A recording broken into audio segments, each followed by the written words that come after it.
La festa della libertà e della democrazia. Le parole secche e decise del Presidente della Repubblica Sergio Mattarella a Vittorio Veneto per le celebrazioni del 25 aprile hanno spazzato via tutte le polemiche della vigilia. La prima volta del Capo dello Stato nella Marca trevigiana. Mattarella è atterrato alle 11 all'aeroporto militare di Strana dopo aver deposto la corona d'alloro ai caduti al monumento al milite ignoto a Roma. Ad attenderlo nella città, medaglia d'oro al valor civile, simbolo della resistenza alla fine della seconda guerra mondiale, il presidente del Veneto Luca Zaia e il sindaco della cittadina Roberto Tonon.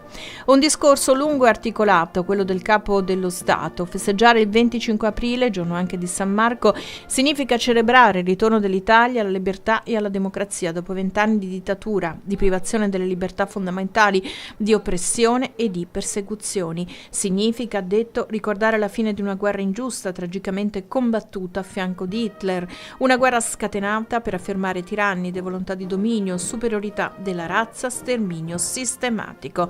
Se oggi in tanti ci troviamo qui e in tutte le piazze italiane, ha proseguito Mattarella, è perché non possiamo e non vogliamo dimenticare il sacrificio di migliaia di italiani caduti per assicurare la libertà di tutti gli altri. L'Italia, che ricollegandosi agli alti ideali del Risorgimento, riprende nel 25 aprile il suo posto nelle nazioni democratiche e libere. L'Italia che pone i suoi fondamenti nella dignità umana, nel rispetto dei diritti politici e sociali, nell'uguaglianza tra le persone, nella collaborazione fra i popoli, nel ripudio del razzismo e delle discriminazioni. Non era così, sottolinea Mattarella, nel ventennio fascista. Il Capo dello Stato ha voluto evidenziare anche l'apporto delle donne nella resistenza.